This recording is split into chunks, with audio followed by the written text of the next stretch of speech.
জোয়ার ভাটার সাথে যুক্ত গুরুত্বপূর্ণ একটি বিষয় হলো অ্যামফিডোমিক সিস্টেম বা অ্যামফিডোমিক সার্কুলেশন এবং অ্যামফিডোমিক পয়েন্ট। এই পুরো বিষয়টা আজকের এই ক্লাসে আমরা বোঝার চেষ্টা করব।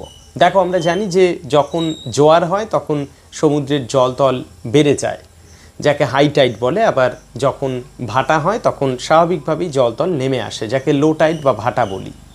তো এই জোয়ার ভাটা সিস্টেমেটিকভাবে সমুদ্রে চলে এবং পৃথিবীর এমন কিছু জায়গা রয়েছে যেখানে জোয়ারের প্রভাব অনেক বেশি হয়, আবার কোনো জায়গা রয়েছে জোয়ারের প্রভাব কম হয়।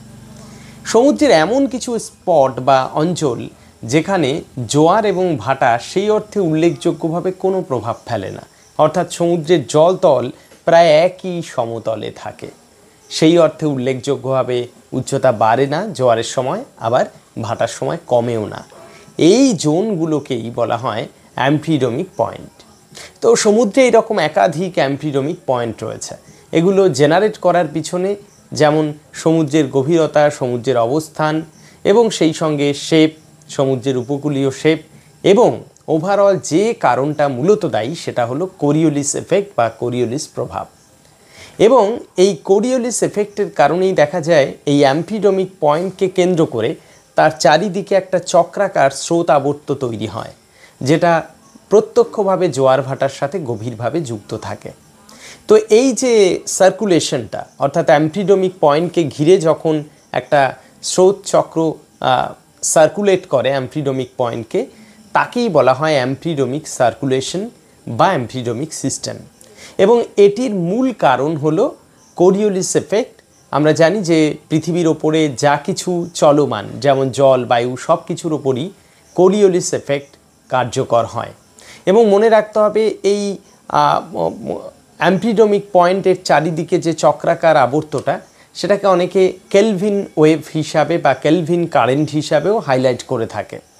তো এটা হলো গুরুত্বপূর্ণ একটি পার্ট। অনেক সময় এই বিষয়টা আমাদের চর্চার মধ্যে থাকে না। তো কোড আনকোড যদি প্রশ্ন করা হয় অ্যামফিডোমিক পয়েন্ট কী, তাহলে উত্তরটা হলো সমুদ্রের যে সুনির্দিষ্ট ক্ষেত্র বা অঞ্চলে জোয়ার ভাটার স্পষ্ট প্রভাব থাকে না এবং কোনোভাবেই যে ইন্টেন্সিটি, অর্থাৎ জলতলের তল বেড়ে যাওয়া কমে যাওয়া, এটা কার্যকর হয় না। অর্থাৎ এক প্রকার বলতে পারো জিরো চেঞ্জ হচ্ছে যে স্পটগুলোতে, তাকে আমরা বলছি অ্যামফিডোমিক পয়েন্ট। আর অ্যামফিডোমিক সিস্টেম মানে পুরো বিষয়টাকে বোঝাচ্ছে, যেখানে ডিউ টু কোরিওলিস এফেক্ট দেখা যায় অ্যামফিডোমিক পয়েন্টকে কেন্দ্র করে চারিদিকে একটা স্রোত আবর্ত তৈরি হচ্ছে, যাকেই আমরা অ্যামফিডোমিক সার্কুলেশন হিসাবে চিহ্নিত করি। তো দেখো, আমাদের এই রকম তথ্যগুলো, ছোট ছোট তথ্য, যেগুলো আমরা বড় ক্লাস যখন করি তখন হয়তো সেই ক্লাসে বোঝানো হলেও গুরুত্ব পায় না, কারণ এমন কিছু তথ্য থাকে যে তথ্যগুলো রীতিমতো পরীক্ষায় আসার উপযোগী, অথচ আমরা অতটা সচেতনভাবে যখন অনেকক্ষণ ধরে ক্লাস হয় তখন সেই বিষয়টাকে মাথায় রাখি না।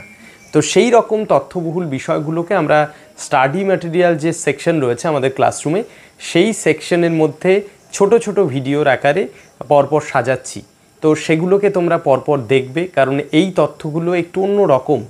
সাধারণত আমরা সচেতন থাকি না, কিন্তু যে কোনো পরীক্ষায় কিন্তু এইরকম তথ্য চলে আসতে পারে।